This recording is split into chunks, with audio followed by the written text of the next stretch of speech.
Hey everyone, so this video I am going to explain you how we can monitor our microservices. So many a times there are automation services and other microservices which need to know the status of the services, and for that we have to expose health endpoint, information endpoint, so that other services can know that our service is running. If we have to do this manually, that's going to take time and I have to put lots of code. So Spring Boot provides a handy library for that, just for monitoring production ready endpoints which we can use at any places that we need. This video I'm going to demo you that part. So let me take you to the project and show you how we are going to do this. So here, this is the product microservice that we are developing so far. So first of all, we have to add one dependency. So how to take that dependency? As always, coming to this start.spring.io project, select the Gradle project here, that the build that we are using, add dependency, and select here for actuator, Spring Boot actuator. So here it is ops. Select this one, and here it is saying supports built-in endpoints that let you monitor and manage your application, such as application health, matrices, and etc. So explore this part and copy the dependency here directly. So I need this part only and implement it. Okay, and refresh this. So when it is done, it is going to download starter specific, this actuator specific dependencies for us. So what I'm expecting here, so this application is running right now. Okay, so if I go here localhost 9091 and at some places actuator, and I'm expecting that health, some of this, like if I'm able to hit this kind of health, I should be able to see the status of the application, whether it is up or down. So as of now it is not available. I just added this dependency. It has downloaded all the required dependency by adding this one. So I'm going to restart the application, and it is going to add those endpoints that we need for us, right? So one is this health, and other one is that I'm talking about is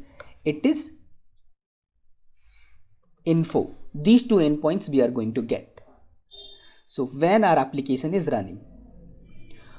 Okay, so yeah, previous video we did one configuration here, that is why we are getting all these logs here.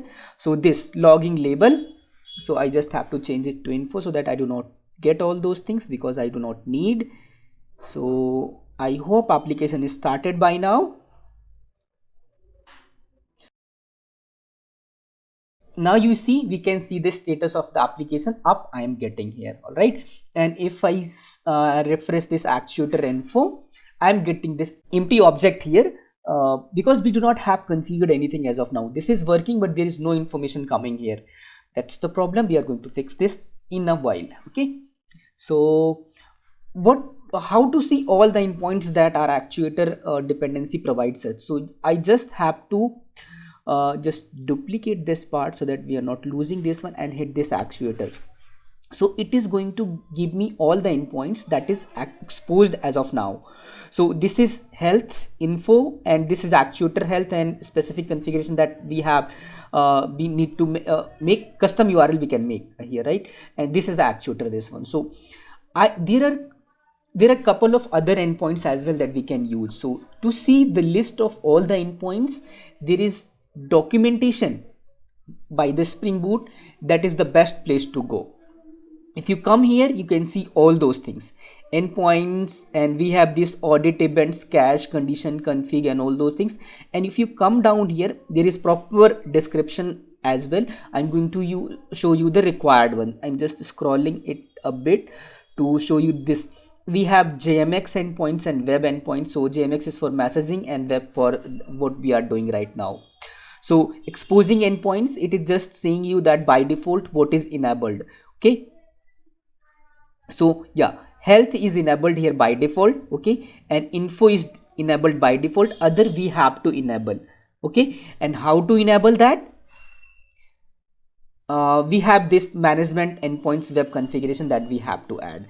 So coming here, and I have converted this to info, and name it actuator is, put it management endpoints web exposure include. So it is going to take, you can mention all these specific endpoints in the list if you want. By now for the demo purpose I need all the endpoints that it has to be enabled, right? So that is why I have put it star. Star is the while character that is going to be considered as all. So I'm restarting the application. Okay, so now I have configured it as info, so that is also not needed, but for the demo purpose I added it. So just remove this one and this one as well to avoid the confusion. Okay, so restarting the application, now we will get the info only.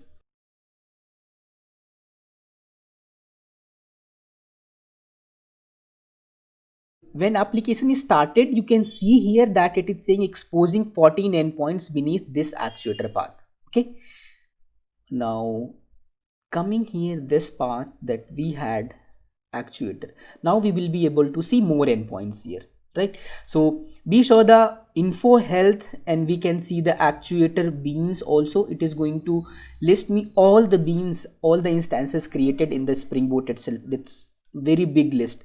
And if I want to show you the controller, product controller that we had, com dot green learner, so you can see filters configuration it is showing me, and here product service I can see, right? And other files as well. You can see all the instances created by the system here. So this is about beans and other endpoints, cache, info, conditions, config props, actuator env, and log file here. You can see this information as well here. So here what it is showing you, it is showing you the information about logs here. Okay, if you come down here, if I want to search for actuator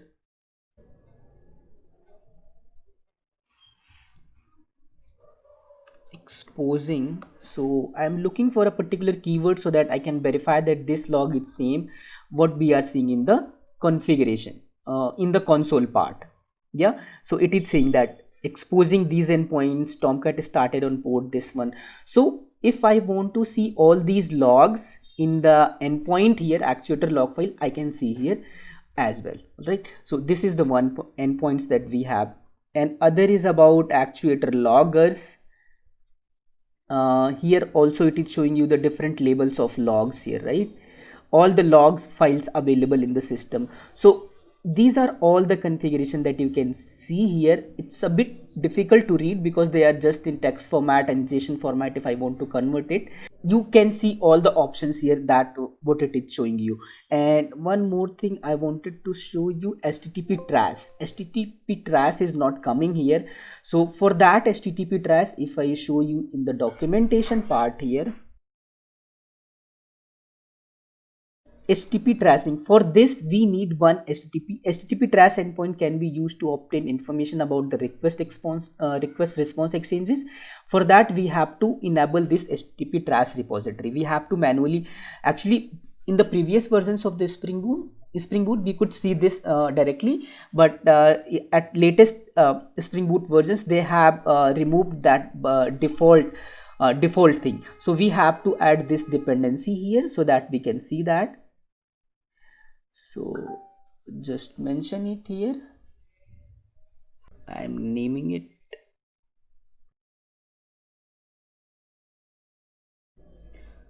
config. Okay, so naming it and putting the first annotation, first configuration, and then we have to mention HTTP trace repository.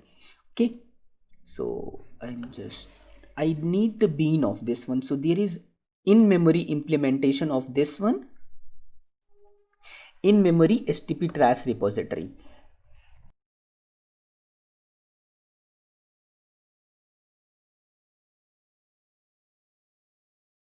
Bean, and just restart the application so that it takes effect.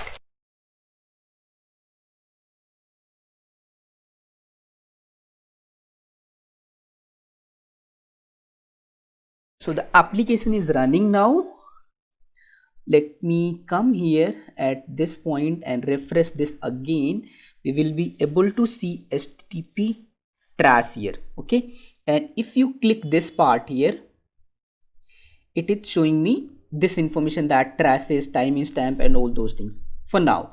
So what the next thing that I want, so just not disturb this one, because we are going to see v1 product list. Just get this part here and coming here and refresh this part, we are getting all the information here, right? So request, so just put that, yeah. So this is the JSON format that it returns, that we can so this is the one request that was there, request and response is coming here. So what is by default this HTTP trace is going to give you, if I show you the implementation of the in-memory trace repository, so capacity last 100 requests, it is going to keep record of that. So it is going to give you that information here. Okay, so that information is a bit difficult to read, but you can see that chunked, keep alive, and these are the headers information, status information. If I show you this product list and inspect this part here, and if you come to the network part and refresh this again, so this request, hit this all, we have this product list, and here you see the response headers, connection, content, date, transfer, encoding and all those things you are seeing here as well. Transfer, keep alive, connection, date, content type. Okay, and under the request part, what it is has HTTP method get, this is the URL endpoint, and these are the different headers that your browser is sending. Okay, that our browser is sending here. So if I show you the request header, all these things you can see we are seeing in this HTTP trace as well. So this is the what meaning of traces, HTTP request traces, everything that is being passed we are able to see here. Okay, and coming down here, timestamp, request, I was looking for the, if I can see the response, that log files that we are logging. So unfortunately that log is not coming here, but we are able to see the other information about the request and response. Okay, yeah, so that's it about HTTP trace header. So I'll come back to it, but for now that's all about HTTP traces. Now coming to this documentation and again looking for the, I was so just close the other parts here. So now I am interested only in info and local, this one. So how we can add more information in here, and this actuator part here. Okay, so coming to this one, we have management endpoints, and here so we have here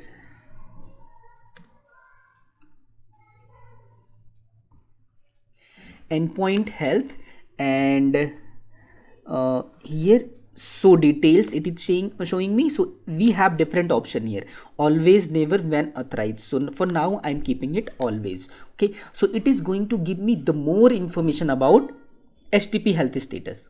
And now add some information about info endpoint that we have.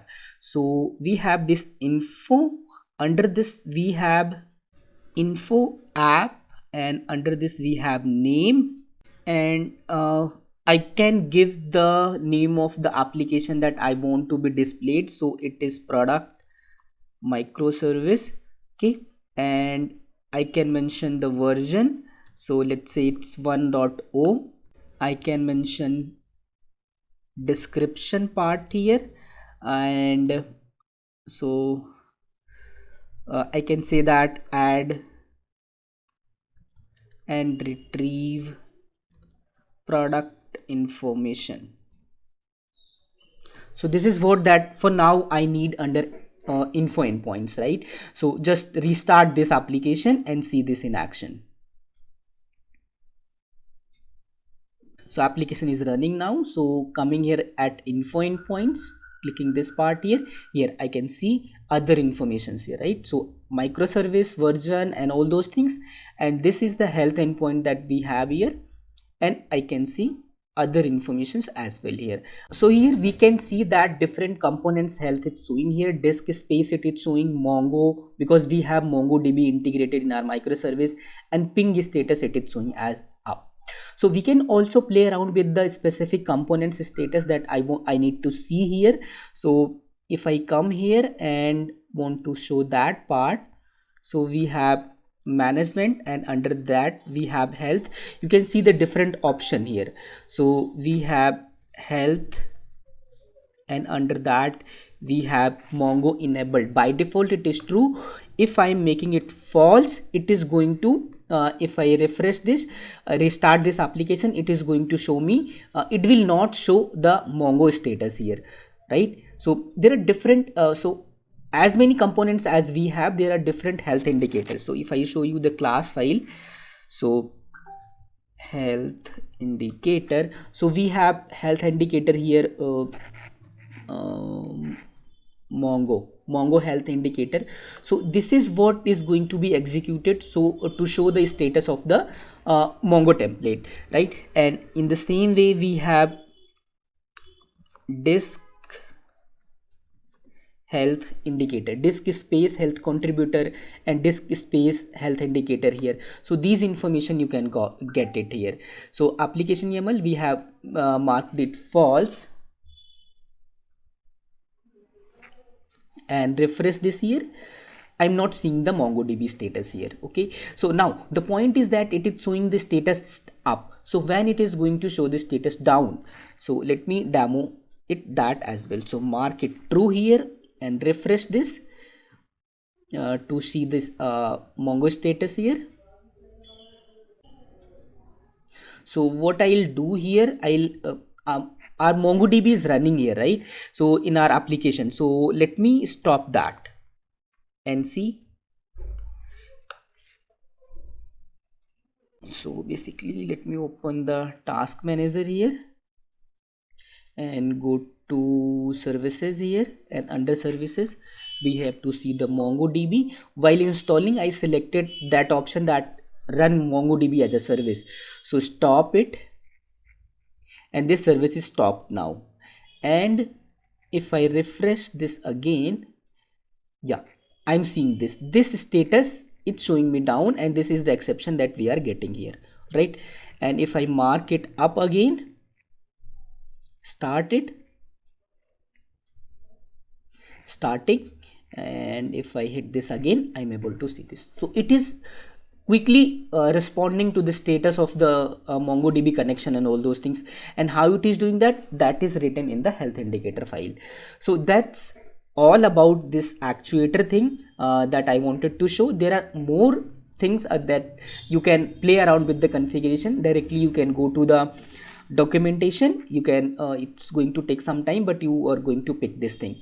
Otherwise what you can do, I have more couple of videos about actuator which I uploaded a year back. If you come to the channel and search with the string actuator here, you are going to see two videos which are very detailed. First is 6.1 and second is the 6.2. Here the default information that is there I have explained, and how we can customize and add our own endpoints. How we can do that, I have explained that here.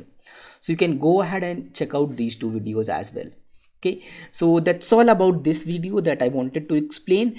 The next video that is coming after this one is Spring Boot Admin.